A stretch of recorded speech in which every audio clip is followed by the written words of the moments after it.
श्री गणेशाय नमः। श्री सीतारामाभ्यां नमः।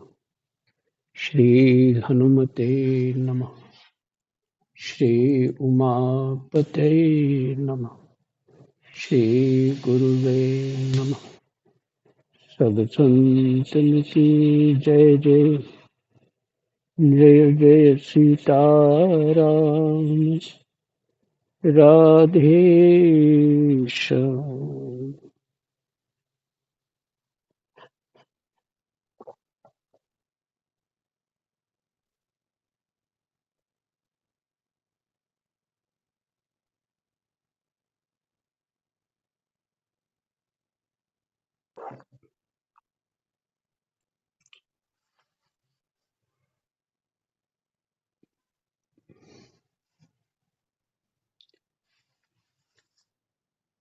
एकादश स्कंद 13वां अध्याय हंस रूप से सनकादि को दिए हुए उपदेश का वर्णन।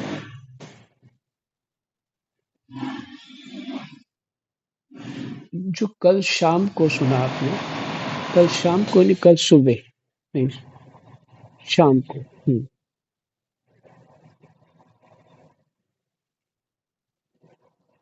उसमें सत्व रजतम जो है वो बुद्धि में रहते हैं और बुद्धि को ही प्रकृति कहते हैं। ये गुण आत्मा में नहीं होते, ये गुण बुद्धि के होते हैं। बुद्धि अनित्य है। अगर इसमें गुण सात्विक हुआ तो सत्व गुण प्रधान हो जाएगी, राजसिक हुआ तो राजसिक और तामसिक हुआ तो तमोगुण प्रधान। इसमें तो बुद्धि बदलने वाली वस्तु है। आत्मा कभी भी अपने स्वभाव से बदलती नहीं है। स्वभावतिक शब्द कहा गया है, लेकिन आत्मा का कोई भी किसी तरह का कोई भी गुण नहीं है। बस वो सच्चित आनंद है। तो जो हमारा वास्तविक स्वरूप है वो सच्चित आनंद है।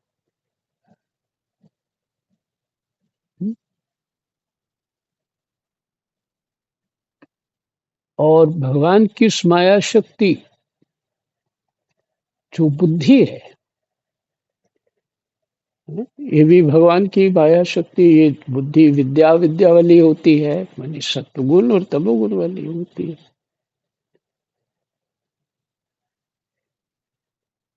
तो बुद्धि बदलती रहती है। जिस परिवेश में जाती है वैसी हो जाती है। ये बुद्धि का गुण है।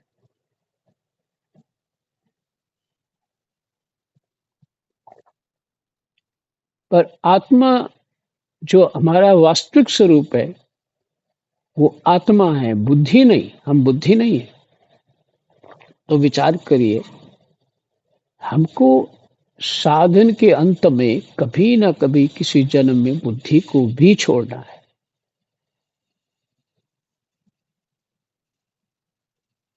बुद्धि को भी छोड़ना है, तभी हम उस आत्म तत्व अपने स्वरूप को अनुभव कर सकेंगे।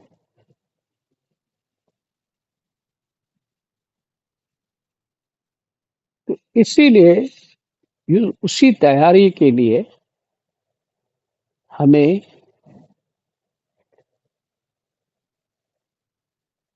ये कहा जा रहा है कि तुम प्रपंच में मत फंसो। प्रपंच में फंसोगे तो तुम्हारी बुद्धि चलती रहेगी और तुम अंधे की तरह इस संसार में घूमते रहोगे। जो संसार रूपी कुएं में घुमाता रहे, घूमता रहे, टटोलता रहे, यहाँ सुख है, यहाँ सुख है, यहाँ सुख है, और अनंत जन्मों से कभी भी कहीं भी हमें सुख हुआ ही नहीं, क्योंकि अंधे को कैसे सुख हो सकता है? नहीं हो सकता। इसलिए ज्ञान ही नेत्र है, और कोई नेत्र नहीं है। ये जो हमारी आंखें हैं, ये जो अभी हमारी आंखें अभी दिख रही हैं, ये अंधे ये अंधापन यही है कुछ स्थिति और दिखा कुछ और रही है। हमारी जितनी भी सेंसेस है, स्थिति कुछ और है और दिखा कुछ और रही है।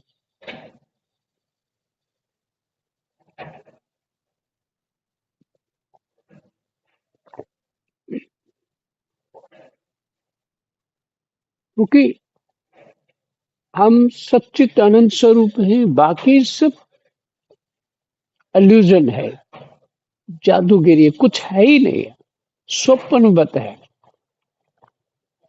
तो सेंसेस होने के कारण ये सब अनुभव हो रहा है।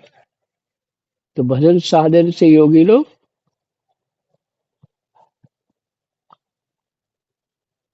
भजन साधन से योगी लोग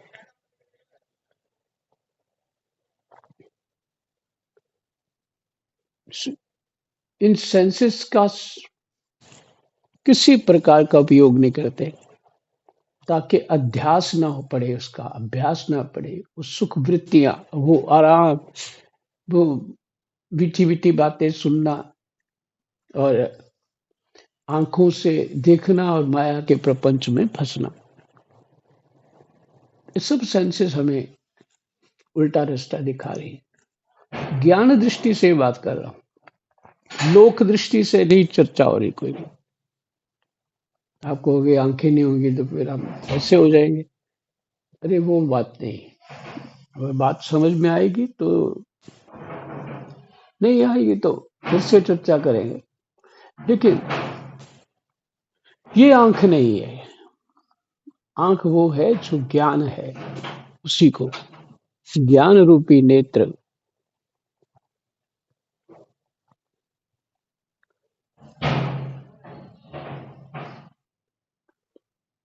तो इन सबके लिए कि हम इस इंद्रियों के सुखों में ना पड़ेंगे तो इसका अध्यास हो जाएगा, संस्कार बन जाएगा।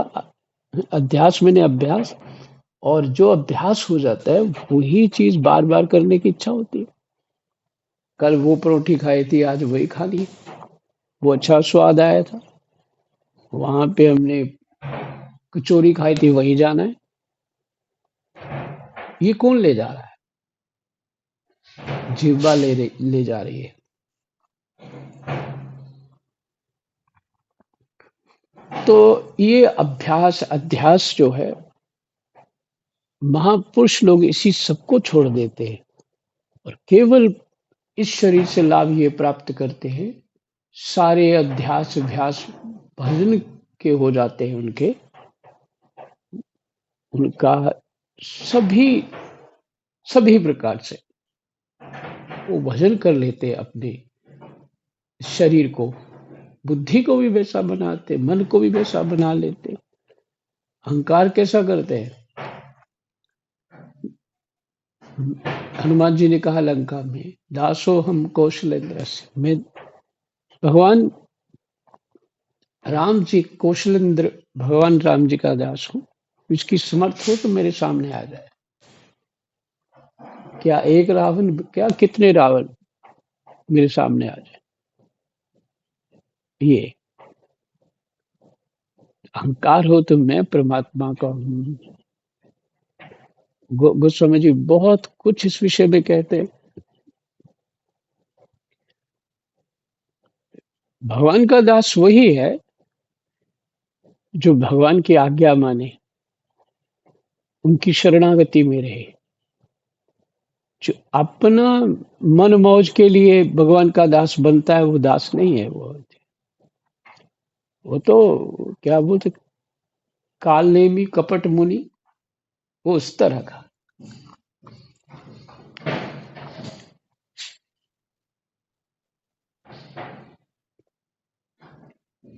तो कहते हैं कल के पाठ में यही था कि सत्व गुण का अर्जन करना चाहिए, जिससे बुद्धि की शुद्धि प्राप्त होती है, धर्म प्राप्त होता है, स्वधर्म की प्राप्ति होती है। स्वधर्म क्या है? भगवान की भक्ति।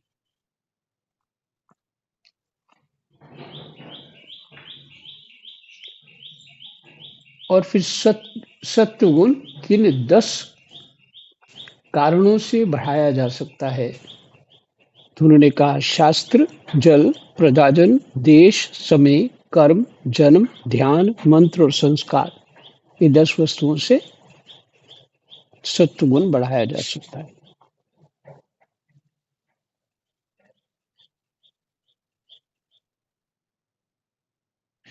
तो कहा कि सत्संग से ही ज्ञान अग्नि प्रज्वलित होती है। मुख्य भाव यही था अंतिम श्लोक का। और वो ज्ञान अग्नि जो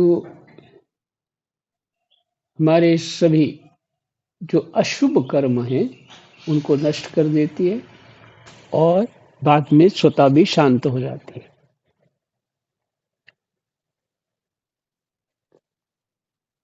तो 8वां श्लोक उद्धव जी का प्रश्न है।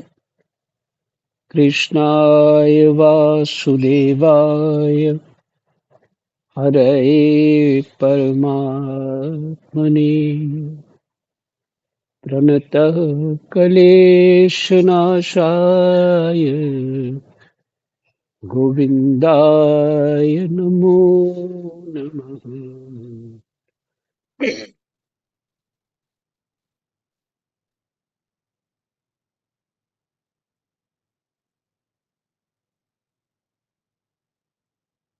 उद्धव जी ने पूछा, भगवान प्रायः सभी मनुष्य इस बात को जानते हैं कि विषय विपत्तियों के घर हैं। विषय विपत्तियों के घर हैं। विषय क्या? आंख का क्या विषय है? देखना। कान का क्या विषय है? सुनना। जीवा का क्या विषय है? रसास्वादन लेना। इंद्रिय त्वचा रूपी इंद्रिय का क्या विषय है? स्पर्श करना। देखना, सुनना, सूंघना। हाँ, सूंघना रह गया। सूंघने का क्या है? अच्छी गंध विषय है। नाक का विषय है। तो कह रहे विषय विपत्तियों के घर हैं। भाई हमें तो कोई कहे कि आपको सुगंध ना आए, ना दुर्गंध आए, तो हमें पसंद नहीं होगा। अच्छा ना दिखे, हमें पसंद नहीं होगा। अच्छा स्पर्श ना हो, हमें पसंद नहीं होगा। अच्छा स्वाद प्राप्त ना हो, तुम्हें पसंद नहीं हो। अच्छा सुनने को ना मिले, हमें पसंद नहीं होगा। कारण क्या है? कि ज्ञान नेत्र नहीं है। जिसका ज्ञान नेत्र खुलता है वो विचार करता है, अच्छा देख के मैं तो फंस ही जाऊंगा सुंदर दृश्यों में। अच्छा सुन के किसी ने मेरी प्रशंसा की, मुझे वो व्यक्ति बहुत अच्छा लगे। अच्छा स्पर्श करके उस स्पर्श को बार बार चाहूंगा, तो मैं इंद्रियों में ही मस्त हो जाऊंगा ना। अच्छा कोई खाएगा या खिलाएगा तो उसकी स्मृति बनी रहेगी, तो चित्त वही रहा। यही अशुद्धि है। यही अशुद्धि है। तो विपत्तियां हमको ये लगता नहीं, हमें यही संपत्तियां लगती हैं। समस्या ये है, ये जो विषय हमें संपत्तियां लगती हैं और है विपत्तियां। और जब कहीं भी भगवत कृपा हो, सत्संग प्राप्त हो, तो जीव को पता लगे कि विपत्ति क्या है और संपत्ति क्या है। 16वां अध्याय देखिए गीता जी का स्पष्ट रूप से कहा, दैवीय गुण ही संपत्ति है और आसुरी गुण ही विपत्ति। और जितने भी उसमें आसुरी गुण है वो 90% लोगों में, अच्छे अच्छे साधकों में वही रहते हैं। 90%।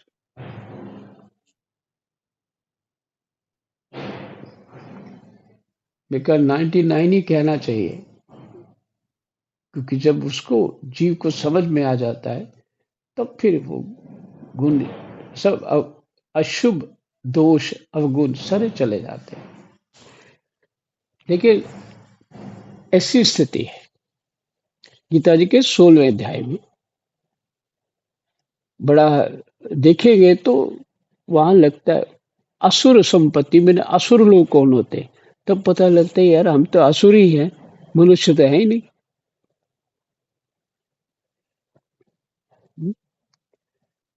तो अपने आप को देवता मान के बैठे हुए।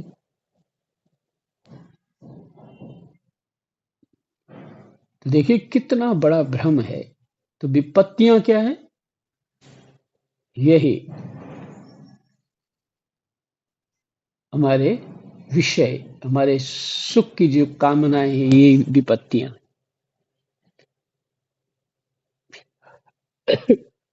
आज पाठ करने से पहले एक चित्त में बात आ रही थी। मैं आप सबको बात सुनाता हूं, परमात्मा की प्राप्ति कैसे होगी, जो श्रीमद् भागवत जी कह रही है, जो मुझे समझ आते हैं मैं वो सुनाता हूं। लेकिन ये भी साथ है कि आपने ऐसी भागवत नहीं सुनी होगी, क्योंकि वो जो भी भागवत करता है वो उसमें तो यही बताते हैं कि इससे पुत्र प्राप्ति होती है, इससे भूत जो है वो स्वर्ग चला गया। वो नहीं कहते भगवान के पास चला गया, वो तो स्वर्ग चला गया। इससे स्वर्ग मिलेगा, इससे पुण्य प्राप्त होगा, इससे हमारी कामनाएं पूर्ति होंगी, यही बताया जाता है। सच बात यह है कि लोग यही भाषा समझते हैं, यही चाहते हैं, तो उनको तो यही बताना पड़ेगा। और फिर इसमें से अपने ढंग से सुनाया जाता है ताकि लोग सुने और भगवान का भजन करें।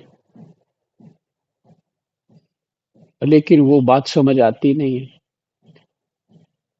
तो मैं आश्चर्य ये करता हूं कि आप सब लोग मेरी इतनी कड़वी कड़वी बातें सुनते हैं और फिर भी मैंने साल से आसपास या ऊपर हो गया है, फिर भी आप डटे हुए। तो ये भगवान की कृपा ही मानता हूं मैं कि कुछ ना कुछ उस बात समझ में आ रही है। संसार की असत्यता समझ आ रही है, उसका इल्यूजन समझ आ रहा है। सच बात यह है कि जिस तरह का आप पाठ सुन रहे हैं, उस तरह का पाठ सुनना ही भगवत कृपा है।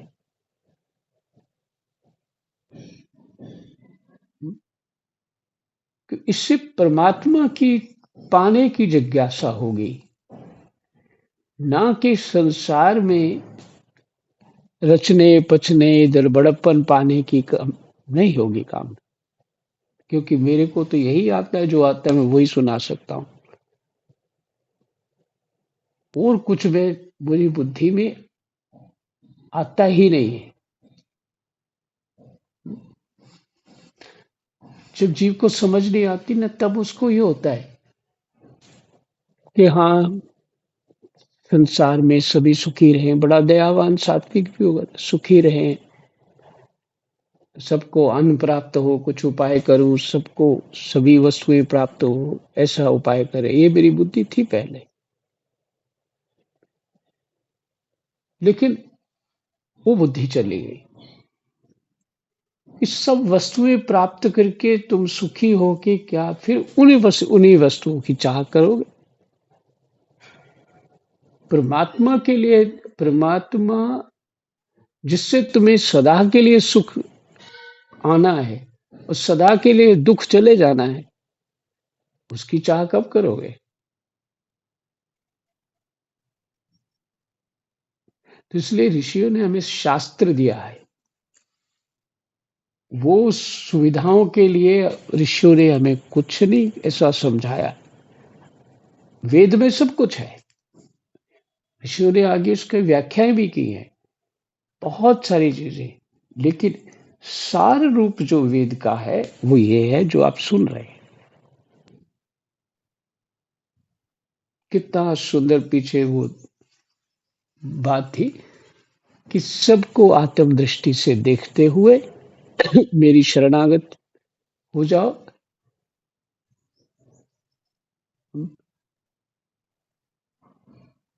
और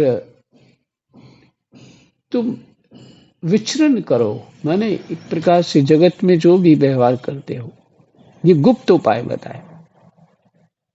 तो व्यवहार तो वैसे ही करना पड़ेगा। एक एक साथ में कुत्ता है, एक साथ में ब्राह्मण है। तो ब्राह्मण ब्राह्मण को प्रणाम करोगे, कुत्ते को थोड़ी प्रणाम करोगे।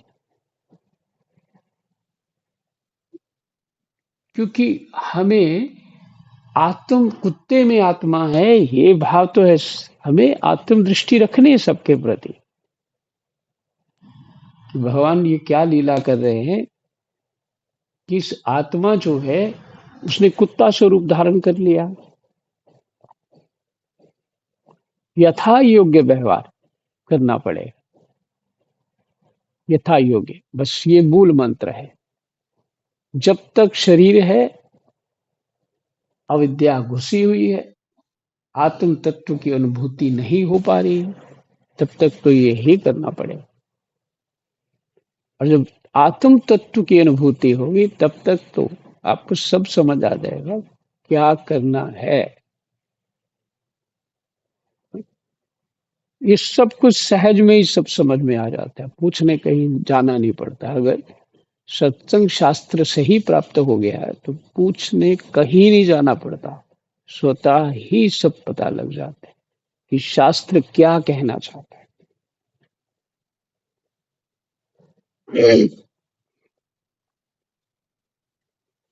तो विषय विपत्तियों के घर हैं, फिर भी कुत्ते गधे और बकरे के समान दुख सहन करके भी उन्हीं को ही भोगते रहते हैं। इसका क्या कारण है? उद्धव जी ने ये प्रश्न किया। कुत्ते गधे और बकरे के समान दुख सहन करके भी उन्हीं को ही भोगते रहते हैं, इसका क्या कारण है? भगवान श्री कृष्ण ने कहा, प्रिय उद्धव, जीव जब अज्ञानवश अपने स्वरूप को भूलकर हृदय से सूक्ष्म स्थूल आदि शरीरों में अहम बुद्धि कर बैठता है, हृदय से स्थूल और सूक्ष्म शरीर आदि में कि ये मैं हूं, ने अहंता ममता वाली बात कि शरीर ये मैं हूं। जब ये वो मान लेता है कि मैं शरीर हूं, मैं आत्मा नहीं हूं, मैं शरीर ही हूं,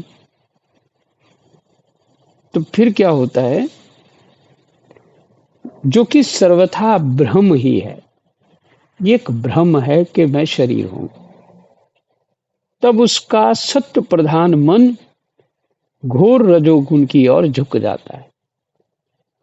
जब उसको बुद्धि में बैठ जाता है कि मैं शरीर हूं, तो क्या होता है? सत्व प्रधान मन जो है घोर रजोगुण की ओर झुक जाता है कि मेरा शरीर है, मुझे सुख भी प्राप्त होना चाहिए, ये भी चाहिए, वो भी चाहिए, सब कुछ चाहिए। रजोगुण बढ़ गया, पर उसके लिए काम करो, रचो पचो, दुख सहन करो, सालों साल मेहनत करो, अच्छा बुरा सहो।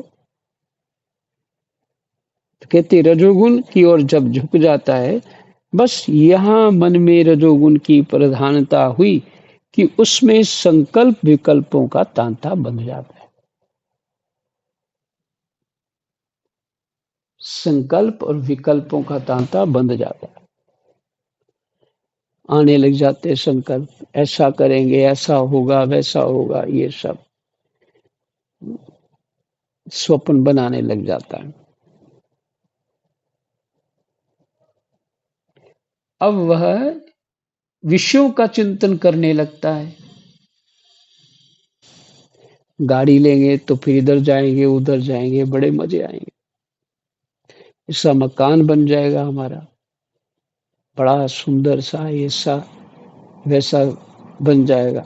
हम भी मस्ती में रहेंगे, बड़े सुखपूर्वक रहेंगे, और जो कोई देखेगा वो हमारी प्रशंसा करेगा।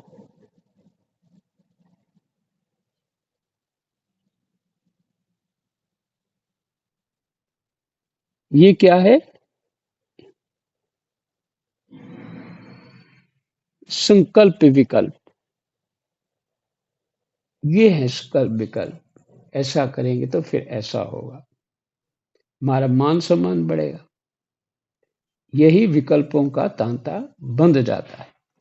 अब वह विषयों का चिंतन करने लगता है कि विषय कैसे प्राप्त हो, ये सब वस्तुएं, और अपनी दुर्बुद्धि के कारण काम के फंदे में फंस जाता है।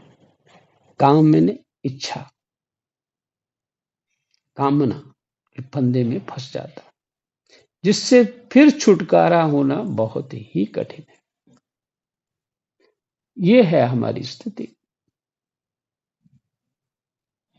भगवत कृपा से संसार में हमें जो भगवत कृपा से संसार में जो दुख प्राप्त होता है, वही कहीं हमें भगवान की ओर मोड़ देता है। सुख तो बांध लेता है, सुख तो संसार से बाहर निकलने नहीं देगा।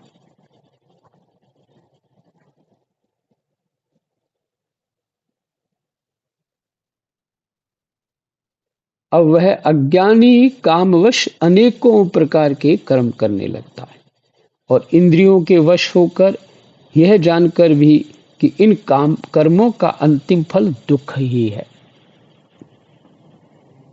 ये प्रपंच रच भी लिया, सब कुछ, मेरे को बड़ा धन प्राप्त हो गया, घर सब कुछ प्राप्त हो गया। अब बताइए उसमें फंस गए कि नहीं फंस गए, चित्त बाहर जाएगा नहीं।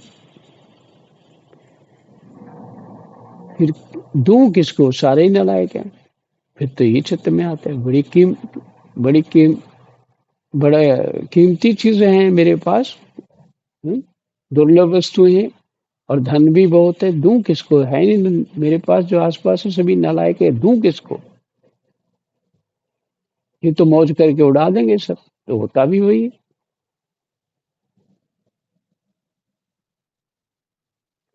जिससे फिर छुटकारा होना बहुत कठिन है।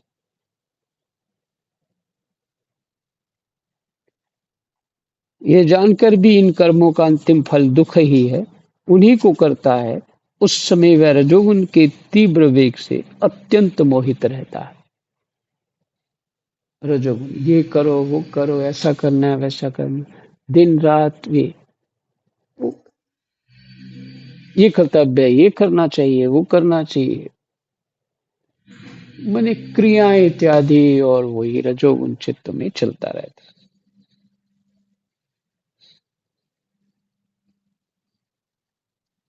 यद्यपि विवेकी पुरुष का चित्त भी कभी कभी रजोगुण और तमोगुण के वेग से विक्षिप्त होता है। विवेकी पुरुष का भी, उसके चित्त में भी कभी रजोगुण बढ़ जाता है, कभी तमोगुण। अच्छा, ऐसी बात कहेंगे हम कि ये संसार के कर्मों में फंस जाएगा, तो तुरंत बोल देते हैं आगे से, सारे ही बाबा जी हो जाएंगे तो संसार कैसे चलेगा। लो जी, संसार चलाना तेरी जिम्मेदारी है।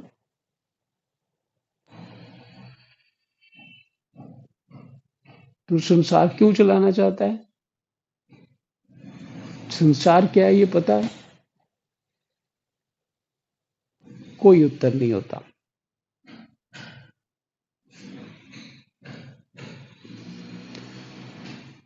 तो ये है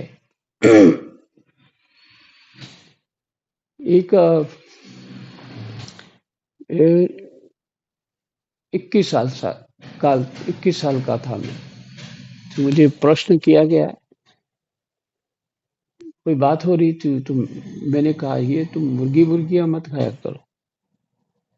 तो उसने थोड़ी देर चुप रहा, फिर कहा महाराज मुर्गियां नहीं खाएंगे तो मुर्गियां सब जगह मुर्गियां हो जाएंगी, बढ़ जाएंगी। मुर्गियां अपने आप पैदा तो नहीं होती, कुत्ते ही खा जाते हैं और जानवर ही खा जाए। तुम पालते हो मुर्गियां।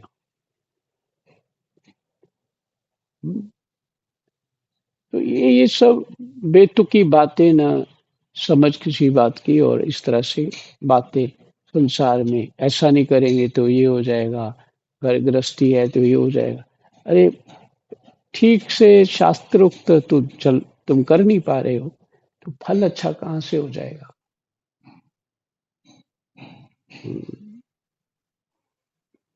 तो समझना है। तो ये सभी कुछ लोग भागवत सुनने के बाद अपना ठीक ठीक अपना धर्म पालन करते हैं ताकि वैराग्य हो। गृहस्थ का भी धर्म करने से वैराग्य होता है, पर ठीक ठीक पालन करने से, शास्त्रोक्त ढंग से करने से ही वैराग्य होगा। शास्त्र के अनुसार नहीं होगा तो आसक्ति बनेगी और कामना उत्पन्न हो जाएगी।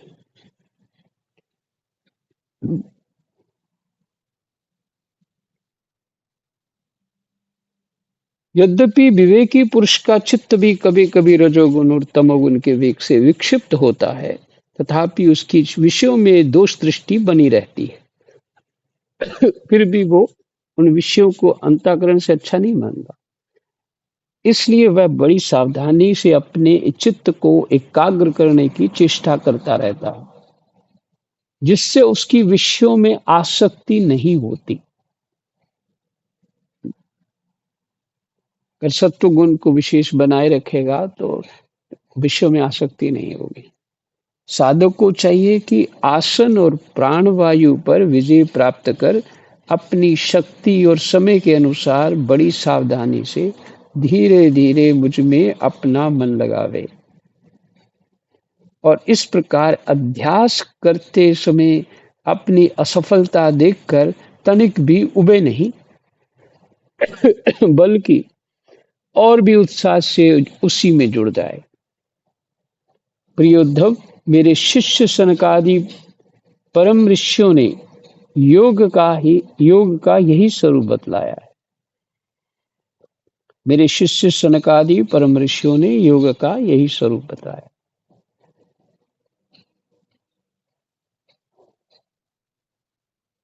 कि साधक अपने मन को सब ओर से खींचकर विराट आदि में नहीं, साक्षात मुझ में ही पूर्ण रूप से लगा दे। विराट आदि पुरुष की उपासना करने लग जाए, कहते वो ठीक नहीं है। तो वो विराट पुरुष की उपासना से सब प्रपंच दिखेगा कि इतना विस्तार है परमात्मा, इसलिए कहा राम और कृष्ण की ही उपासना करनी चाहिए।